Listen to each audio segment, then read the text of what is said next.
Okay, let's see.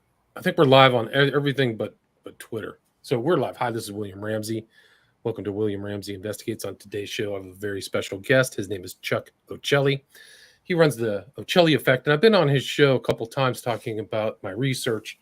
And then I was listening to his show. He had a friend of mine on, Roberta Glass, and he was talking about his background and about JFK. He also goes by the blind JFK researcher. So I thought I would reach out to him. I've had a lot of people on. JFK, the assassination pops up so many times. I just had Michael Hoffman on today. We talked about the JFK assassination. I had McBride on. I had so many other, Philip Nelson, who's done a lot of stuff about Lyndon Baines Johnson. So you can go back and look through my show on this, but I'm delighted to have Chuck Ochelli on to talk about his research into the JFK assassination. So, Chuck Ochelli, welcome to the show. Listen, it's a great honor to be on with you. This is the first time we've done this with you as the host, so looking forward to that. Cool, man. Well, I heard like your family life, kind of you're into this. We think about like I was thinking about the Vietnam Memorial in D.C. when I lived in D.C. And on that memorial, you have the lives of lives of people who were lost in a war that didn't need to, in my opinion, didn't need to even happen. But it leaves out the reverberations of lives that people whose sanity was taken away, people who may have been injured. And so I think that the Vietnam Memorial, very effective, but may not really encompass the damage that happens in the Vietnam War or war in general. So maybe if you would like to share kind of your background and your start into researching the JFK assassination, which led to the Vietnam War. Well, yeah, here's the thing. What leads into my desire to investigate is something that seems like it would have nothing to do with it if you didn't learn better later. And I guess I'll just tell a personal story as fast as I can for you, because there's a lot to it. But let me give you the basic, the broad strokes, if you will. So my father, who before I was born served in Vietnam, actually went in, right after the Tet Offensive, in 1968. Initially, he was a volunteer. He went there. This is commonplace among my family history ever since we've been in America. Somebody with my last name, or somebody directly tied to my family tree, I should say, has served in the military and has had the desire to do that, to serve this country. Ethnically, I'm Sicilian and Irish, and especially the Sicilian part, very patriotic, this kind of thing. And I probably would have served had I not been born legally blind. Anyway, 1968, he goes in. And the troubled history of what happened there, best I have been able to piece together, because the U.S. government has not shared all of its documentation regarding my father with me. The fact is that he went in there and went in as, you always have a job when you go in the military. So he went in with the job of construction, which is what he did here in the world. He went in, he tried to join at 17, and then they kicked him back out and let him come back when he was 18. Okay. Anxious to go ahead and serve, to fight communism. This is the mindset my father started with. Wanted to serve the country, which was good to his family. Okay. Gotcha. I was born in 1972, 4 years later. But before I got to planet Earth, Mr. Ramsey, my father had served and had come back with what people would refer to today as post-traumatic stress disorder, a drug addiction. He was not, according to all counts of all of his family, he was not the same man. He was not the same kid. He was not their brother as they knew him. He was a different man. He, becomes my father in 1972. He was very troubled. And in 1976, he took his own life. I was 4 years old. Now, I didn't know about the Vietnam War at 4. I didn't know about any of that. But around the time I was 9 years old, I had my first inkling of questions regarding the JFK assassination when I was in the 3rd grade class. My teacher said, here's the basic points about this time in history. There's a guy named Oswald who, according to most accounts, killed the president, and then he was killed while in police custody. So my little hand popped up, and I said, "Wait a minute, who killed him?" Well, this guy Jack Ruby, and my question, was he a cop? No. Then how did Jack Ruby kill somebody in police custody? I mean, look, if the cops killed him, maybe he was trying to escape. Maybe there was a problem. He was fighting with them. At 9, this was my question. Something's wrong with this story. I didn't really examine it much further. Okay. Gotcha. Fair enough. But here's the problem is another 9 years goes by in my life. And I am 18 and I'm about to leave high school. I left high school at the age of 19. I graduated at 19. But anyway, at the age of 18, I started applying for, grants or loans or whatever it was, because I felt that since I was the child of a veteran and I was born legally blind, that maybe there was some money there for me to go to college. I couldn't afford to pay for it. And I thought about going to college at that point, even though I was already engaged as being a musician, this and that. When I did that, I got back a response from these government agencies that made these offers to help out the children of veterans, and also would have been friendly to the idea of helping a disabled child of a veteran. Despite the fact that my father was dead, he was still a veteran in my mind. And his dog tags I wore around my neck at that time. I got a response back from my government, which stated that, first of all, he had not served. There was no record of any such thing. And that indeed, part of the letter stated that under certain statutes, I could be prosecuted for, I believe it's the stolen valor statute or something like this, where somebody claims the benefits of a veteran who is doing it under false pretense. I was alarmed. I was upset. I had already taken an interest in the JFK assassination a few years earlier. But, as I was learning about it, I discovered that indeed John F. Kennedy was in the process of making it so that the Vietnam War would never have been what it was. So I took it a little personally. And I got to tell you, I took it personally on behalf of many other of my contemporaries who had grown up with either very damaged male role models, as in their fathers, their uncles, etc., their grandfathers, even in some cases, because they had served in this war. They had come back, drug addicts, alcoholics. They beat their wives. These guys were in rough shape. My father was not the only suicide that I knew about from somebody who had done that. Okay. So I took moral offense at this idea that there may indeed have been a war that would not have been prosecuted had not John F. Kennedy been killed publicly in November of 1963. Right. So, I mean, how do you wrap a personal story around it? It added determination. And even though, again, I was a musician, I wasn't going to college, had to survive on my own and all that kind of good stuff. And believe me, I was doing it before I was 18, but that's another story. So this became a passion and a mission because I wanted the truth regarding what did so much damage, because 60,000, 58,000, whatever it is you want to say, men lost their lives. They're up on that memorial that we see in DC.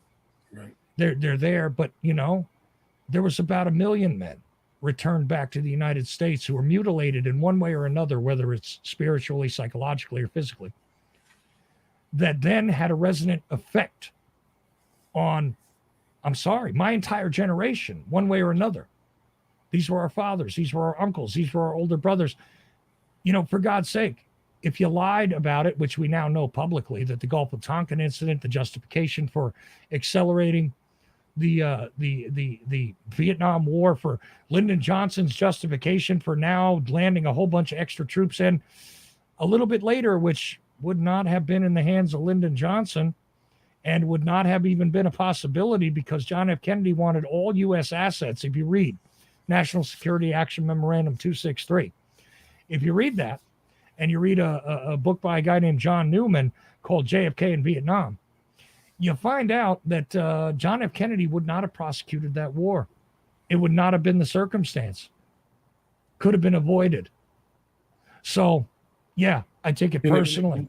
Right. It might not have been as bad, and Johnson takes over after the death. So, yeah, it really changed, and it reverberates. So it affected your life personally, but like you said, millions of other people. So many people were damaged. I knew stories of people who'd been guys come back, wake up in the middle of the night. I had a high school teacher who was a vet who, he just was damaged. He was psychologically damaged because of the nature of that war. It was something that went on. You have scattered memories as a small child, right? And I can tell you one. I'll tell you one that I don't know if I've ever expressed this anywhere publicly, but I'm perhaps I have and I've forgotten. I mean, look, when you tell the truth, it's hard to remember exactly which part of it you've let out sometimes. And I'll tell you a personal thing. You talk about the things in the middle of the night. I distinctly remember not understanding as a 2-year-old or a 3-year-old why my father was sitting in the corner of a room sweating, terrified when he saw me for some reason. I saw him break out into violence occasionally. He never harmed me. I was probably the only person that he did not try to do battle with physically in the world. He would have violent outbursts. He attacked police officers. He attacked his own family. He beat on my mother.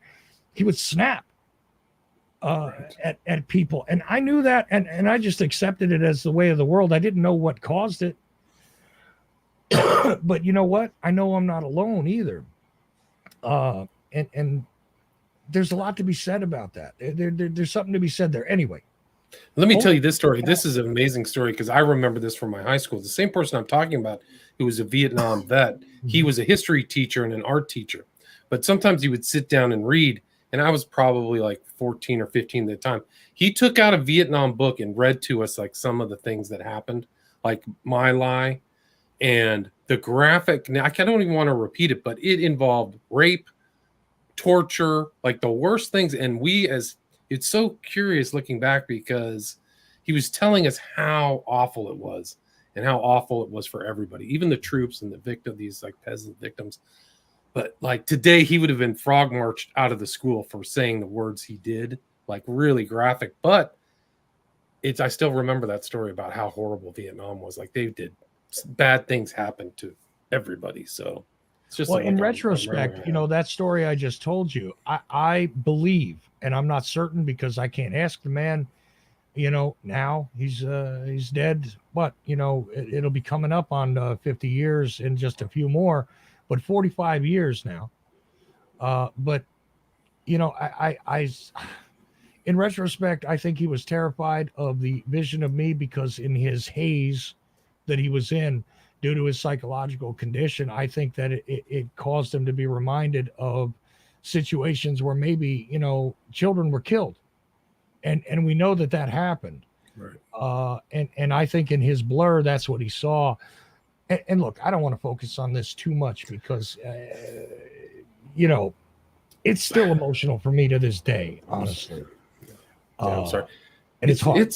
I think it's important to see the effect of how the death of JFK reverberated through time, because there were so many bad things that happened in the 60s that seems like he was trying to forestall so many bad things, at least in my opinion, that unfortunately did happen. So, well, and that's the thing. I mean, consider the violence and the upheaval. Now, do you think that would have been the same case if he or his brother were still there? I'm not saying that they were saints, by the way. I'm not one of these people who tries to ascribe sainthood to JFK, but when we have evidence that wouldn't have occurred, that is significant. So, that happened to me again when I was leaving high school. But before I left high school, if you want to get into the rest of my background about this, before I left high school, I was so curious about it because in 1988, it was the 25th anniversary of the assassination. And there was a lot of media programs about it. I started discovering books about it. I started reading. And I was a musician, again, a teenage musician who would occasionally travel. So I had time to read. I didn't drive because my eyesight. So I had time to read. and I read in places we stopped. I read on the road.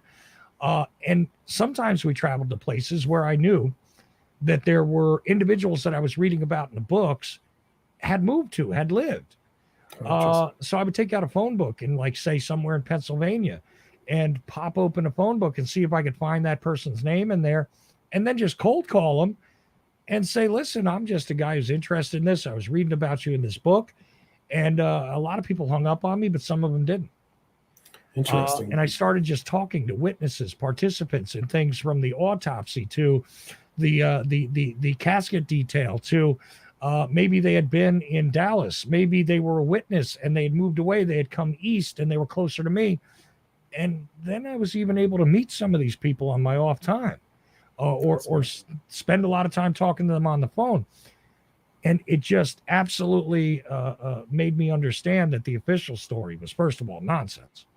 But secondly, that there was real history that I could learn from the interactions, the conversation, and I went there, and that graduated into many other areas: photographic work, document research, all these things, which, by the way, I had to teach myself because I was no academic. I mean, I had graduated from not the best high school in New Jersey, and I'm not saying that I was an idiot or anything. It's just that, let's be honest. I mean, when it comes to research and knowing how to collect and collate data and all this kind of stuff, I had to learn kind of on the fly as I was doing it. So going into adulthood, this describes why my passion was there for sure, but it was also intriguing to me because it seemed endless. And the fact that the government held back things, the fact that the media seemed to be, just working on a spin and all that stuff. It was like, I started out actually thinking that I should be able to disprove all this, that if I learn enough about this, I should be able to tell a conspiracy theorist, right? That you don't know what you're talking about because the official story is right. I thought maybe I could settle it, for my own purposes, in conversation with people that would tell me about this stuff. And what I wound up doing is becoming what I consider to be a conspiracy advocate, as opposed to a lone nut theorist. Fascinating. Okay. Right. So, like, you learned it, and this is pre-internet too. So you're doing the legwork, footwork, compiling documents, etc. Oh yeah, I had to learn how to get things from the National Archives directly because I wanted the documents. I had to learn different ways. I traded tape recordings with people all across the country. I did things like this. I'll conduct an interview for you. You conduct an interview for me. We would exchange tapes. We keep our own copies. I mean, all different stuff like this. I started cooperating with what I would call the New York and New Jersey contingent of people older than myself, of people that had degrees, ranging from PhDs to they're a history teacher to, some cases there were lawyers. One of the first interesting people was Vince Solandria, who was a name people should know if they know the JFK assassination. I got involved in the chain letters where we used to actually copy and then staple together our own piece of the letter and send it out. Wow. Pre-internet. Yeah. Even William Cooper, right? Wow. Interesting. His videotape was available to me. Again, when I was a teenager, it cost you $50. You could, if you knew his mailing address in Arizona, you could send out to him. Okay. And he would send you his copy of the Zapruder film and his explanation. And there was other things. He filled up the rest of the tape with stuff, and you'd get a packet of information from him out there in Arizona. And also I was a talk radio fanatic. So I listened to shortwave, longwave, all kinds of talk radio. I used to enjoy how AM signals traveled. So I discovered Bill Cooper that way too. And just kind of found out about him in the tape trading community as well. Fascinating. And he was the advocate for the guard in the back had a gun or something too, right? He was the limo driver shot the president, which he was wrong about. But again, this is me in the early days just going, wow, there is so many possibilities and so much insanity here. And why is it we're not allowed to see the documents? Why is it that the films have been held back? Why is it that, people that try and publish these things, they don't want to publish it in America? I mean, I was finding out all this stuff. that there was suppression about the information. There was a lack of an investigation. And again, still dealing with that root problem to me is that Vietnam didn't have to happen. Right. You know, so what can I say? That this was the motivation for me to learn on the job from other people and to wind up, you know, cooperating with some of the best known names, some cases handing them research I did because I didn't even want credit. I just wanted to compile the truth somewhere and Right. get And it out. you were one of those guys putting the pieces of the puzzle together when it was much harder. That today you can get, there's so many books and there's been so much accrued information that I think it's simpler. There might be some still difficulties, but I think people get a much better picture than before the internet. Would you agree with that? Oh, absolutely. I mean, I can tell you about, listen, if you turn around and go into a search engine right now and you just put in JFK autopsy images, you'll be greeted with a bunch of them. I remember the days when there was only a handful of people who had a hold of a set of contact negatives that were made from what we call the Fox set of photographs, which is a bootleg set of JFK autopsy images that people are very familiar with nowadays. But I remember having to come up with $150 to get me a print copy off of the guy that I happened to track down that had it. Right. You know, you had to come up with some money. You had to travel. You had to see people. It wasn't, you know, a mouse click away. And did you experience any kind of personal risks or anything? Did people kind of get any harassment from strange, cloaked figures, so to speak? Well, I can tell you, I'll give you a great anecdote about that. You know, I can tell you that personally, this caused me because you wind up getting into this. And quite frankly, if you don't obsess on it and you don't work on it a lot, you're never going to learn anything because it is so massive. I mean, it's a short piece of history, but I mean, I lost count at there was over 1,000 books about this. And I'm talking about what, 15 years ago, 20 years ago, there was over 1,000 published books about this case. Okay. That's a lot. Right? Which I know I personally read more than 300. I lost count around there. But I'm actually have a guy on tomorrow, Herbst, or Herbst, who wrote a book about the lead up to JFK. So that'll be interesting. Oh yeah, no, that's an interesting topic as well. And I can tell you that, I mean, no offense to him, but there's many people who have written about that as well. Oh, okay.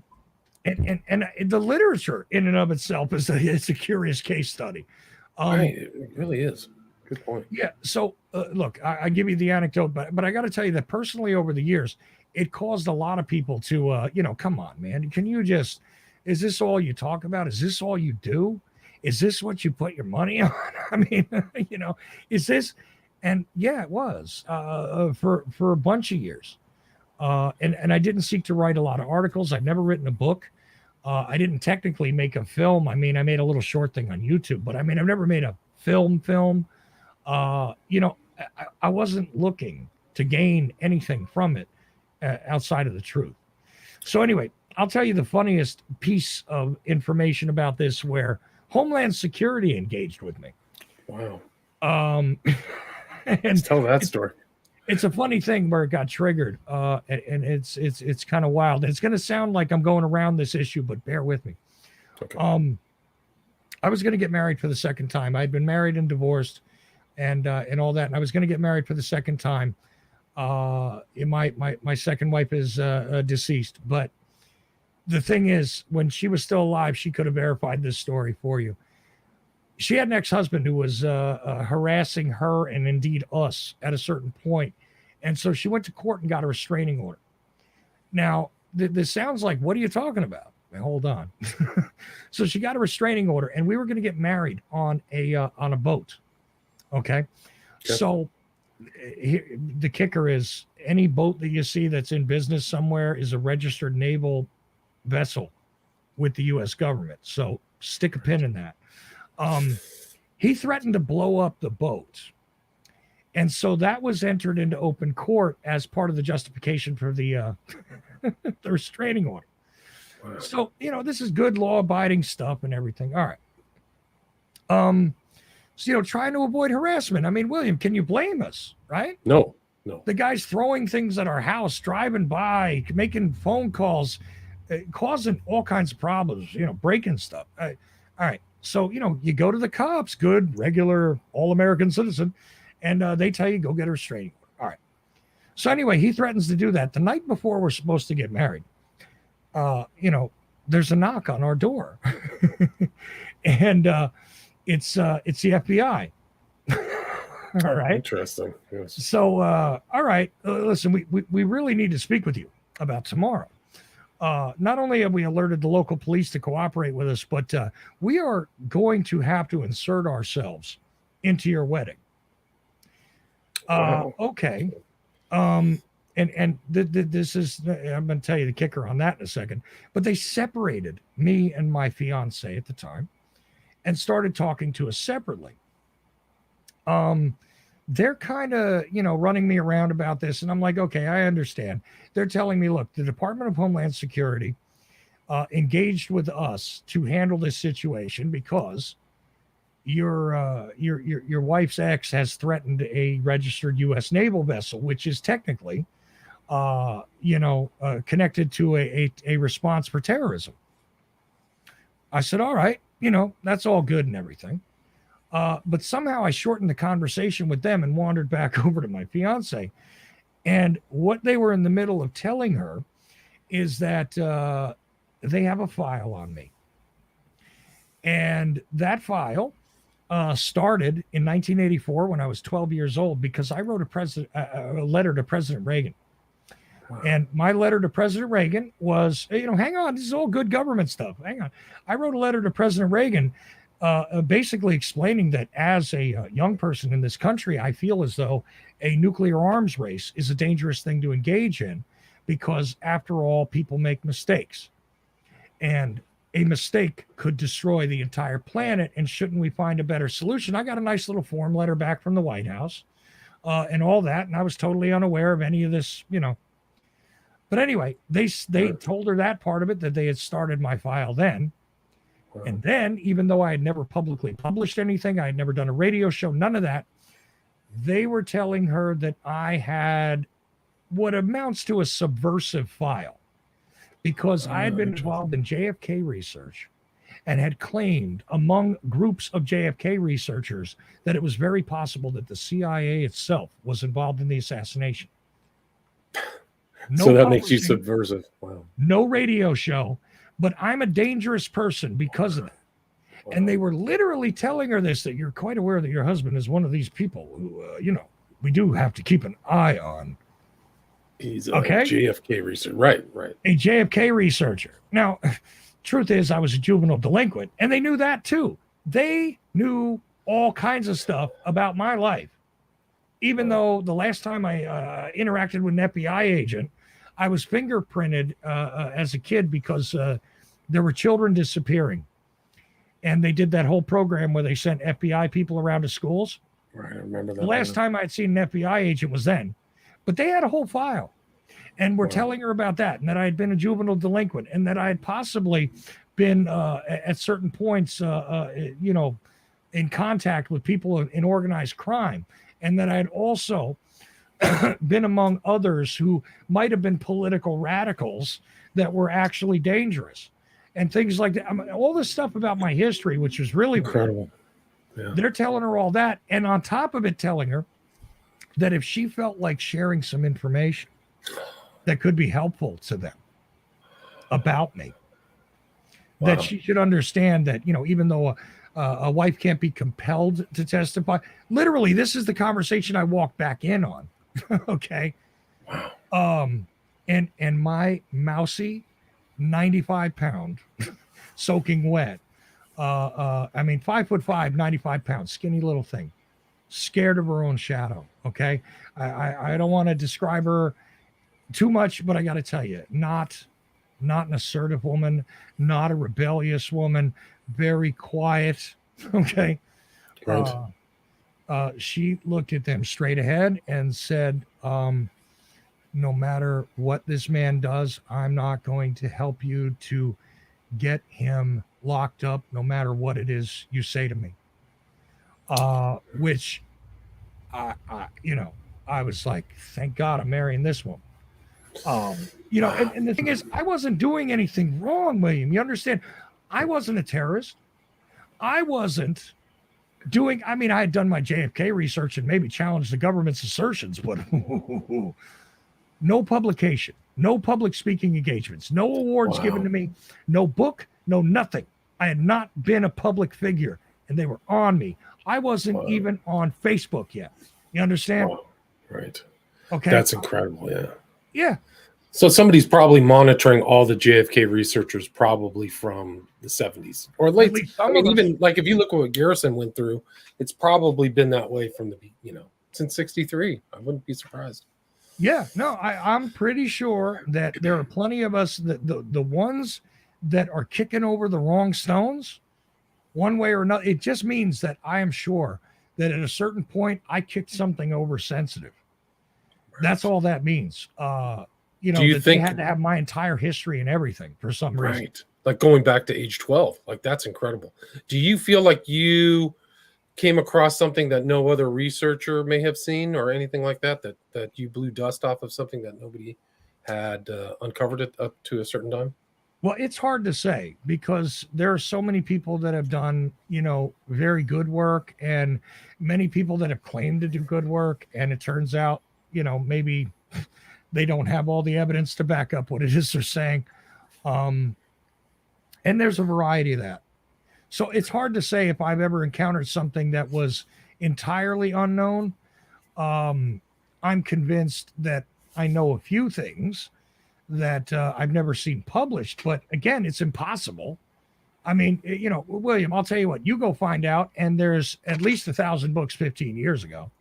Right. If anybody ever published, name a fact. Okay. I mean, I don't know. Honestly, if I know something nobody else knows. I know that other people that I'm quite convinced are very knowledgeable and, engage with me know that I am a knowledgeable guy. I don't even call myself an expert, by the way. Interesting. I'm just somebody who has more than the average person's knowledge.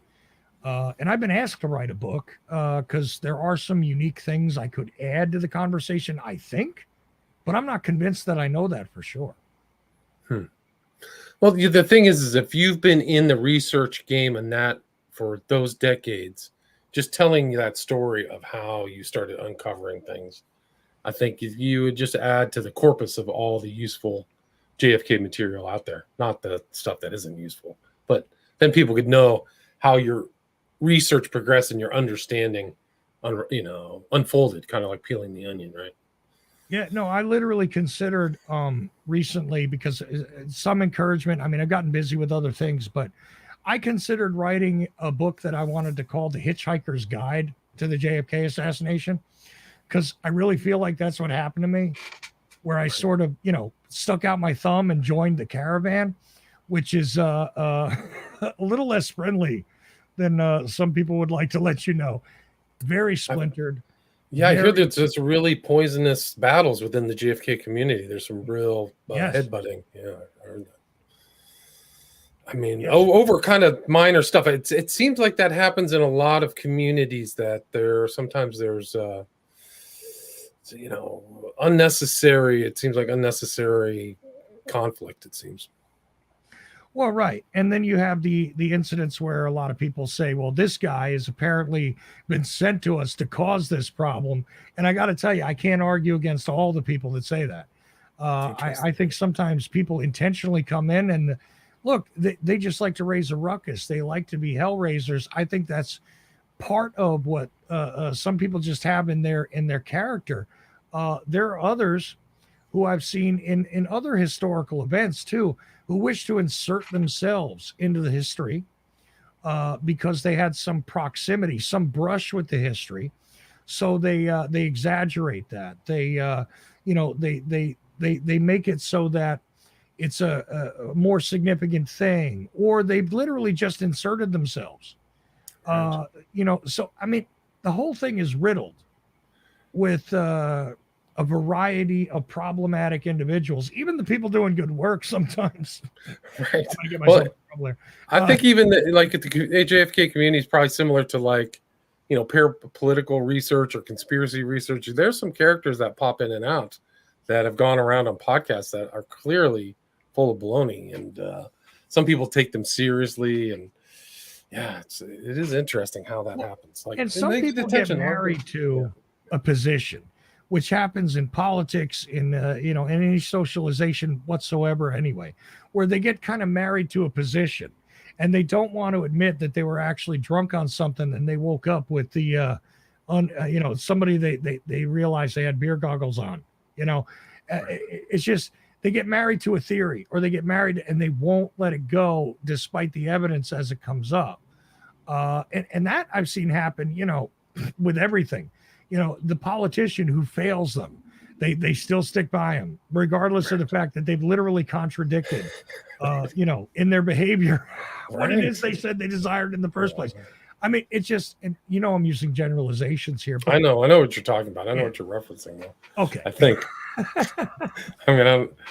But yeah, no, I mean, it is interesting. It's kind of like you can see, like, the community, the JFK community is kind of like a petri dish of humans, trying to relate to complex things and things that are under the surface and how they do that. I mean, it's such an important, that's why people probably can get fixated on that, or 9/11, or, maybe what's going on today with all these jabs or something. It's just like so important. I mean, It was really a coup. So I think that's what people have to know, is that there's forces that can change the full destiny of the government and foreign policy. Right. And look, even if you think the government was above board, which I don't, but if you think it was in 1963, and you think that your vote counted, which I've got a problem with, not just, in recent years, but always. Right. If you think there aren't elements out there that steer the momentum of the system, the inertia of the system in general, despite what the will of the people is, even if you don't believe in any of that and you think everything was above board, it is a horrible thing to think that the what is the phrase, the leader of the free world, right, could be publicly executed in an American city while being guarded and everything else, right? And yet there is actually no clear solution to that crime to this day. And indeed, the American government has two official conclusions which do differ from one another, because the Warren Commission said it was Oswald alone, and then Jack Ruby alone. That's the two murders that you got to worry about. Oops, wait a minute. There's also J.D. Tippit. Okay. And then in the 1970s, the House Select Committee said, well, actually, to a 90 whatever percent certainty, there was a conspiracy. It involved Oswald, but there was a conspiracy. And then the guy who wound up heading that commission went out and tried to sell the story about the mob did it, which I actively help to disprove to anybody who's discerning in my mind, by literally checking out things. And I've been through a lot. French gunman, and did the limo driver shoot him, and Judy Baker. Okay, right. So there's a lot there, right? Yeah. Just saying. Okay, I understand. I've been through a lot of things that I had to put aside, that I had to examine and say, look, this is just not valid. Gordon Arnold being there on the knoll, a lot of things. Okay, right. And it's hard work working through the mistakes, misinformation, misunderstanding, poor technology, people working with secondary pieces of information and evidence. There's a whole world to this. And sadly, to come to a concise conclusion about it, because always the question, by the way, which I want to celebrate you right now for not asking me this question, because almost anybody who asks me to talk about this, either on air, during a recording or not, will say to me, all right, look, just tell me who did it. You hear my laugh. I'm sorry. It's, if I had enough evidence to back up, well, what my supposition is, I would tell you, but I don't have enough. I don't have enough, and I've studied the granular ends of so much of it. I have an idea. Right. I have a certainty that the official story sucks. Right. Okay. No, it's not believable. It's not believable. No, it just doesn't work. It's just so many different levels. It just doesn't work. But They had a lot of enemies, very powerful enemies from different areas. It wasn't just like the CIA. He alienated a lot of people, and so the anti-Castro Cubans, big oil, Wall Street, the military-industrial complex. I mean, the CIA. Yes. I mean, how many enemies you want? I mean, it's like harder to take who isn't his enemy than who is, because the family's pissing off the mob. And there's weird kind of overlaps between mob and all, different businesses and Jack Ruby. And and there's a lot there too, because don't forget that the CIA, even proper CIA, not to mention the creatures it creates, we discovered in the 1970s also during the different committees that they were more than happy to hire criminals of any kind in any place. So, maybe not the Italian mafia, but it doesn't matter. It could have been any criminal. Read their assassination guide, which, by the way, exists. Go ahead and do a search on it if you want, anybody listening. And I think under that house, under the Assassination Bureau, didn't a bunch of mobsters die around that time too? Didn't some? I thought it was one of those investigations in the 70s where, pertaining to JFK, where they died out. Was the church committee or something? Oh yeah, like somebody didn't want them to testify or didn't want them to talk. I mean, look, some people make a huge list of people that died conveniently, but nobody can deny that there were individuals that died at pretty good times if you didn't want to get at the whole truth. Right. So I mean, there's tons of that. There's tons of people that change their stories, disappear, okay, end up in insane asylums. All kinds of stuff. One of the guys who found the rifle, one of the cops, was for a long time in like a sanitarium, I think they called it. But right. No, it's just a crazy. Everything surrounding that JFK assassination is tainted and corrupt, and people dying. I mean, So anyway, it's great to talk with you. I'm glad you shared that story, Chuck. So I appreciate that. Where's the best place for people? Maybe like I see on your website today, you had Leno Sanic, so you've had these other JFK. Where's the best place? Is it at the Ochelli Effect where people can see your interviews with people about the JFK assassination? Well, I try and put it out just about anywhere where podcasts are found. I've got an online little radio station. Ochelli.com is my website, and Ochelli.com radio. If you search for Ochelli, you should find me, because not a lot of people with that surname anyway. But Ochelli.com is the website that I put out most material through. I got YouTube, and I've got the Spreaker, and I've got the whatever, blah, blah, blah. But you can find it all at Ochelli.com. I don't do a lot of social media, but I do exist in some social media circles. But yeah, that's basically the one-stop shop. And I've also got, God help me, I've got this TNT radio.live show, the Chuck Ochelli show, which I'm doing during the day now. And there's a variety of things there, way beyond JFK, by the way. Right. I discuss politics and media, and I have guys like William Ramsey on, and I discuss the interesting and darker sides of what maybe your mainstream and even your alleged alternative media are not necessarily always willing to cover. Right. The drug war, the various criminal enterprises of our intelligence communities, on and on, and even the run-of-the-mill news stories that come up and all that. So I try and cover it all, because I think that everything that goes on in the darkness needs to come into the light. I think that everybody who is out there doing harm one way or another should be brought to account.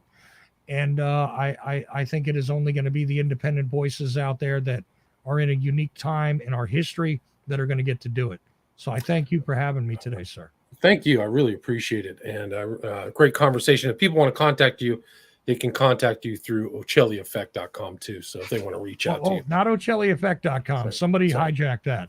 Okay. Ochelli.com. That's it. Ochelli.com. Sorry. So I'll put that in the notes. Ochelli.com, and it's Charles or Chuck Ochelli. Thanks so much for your time.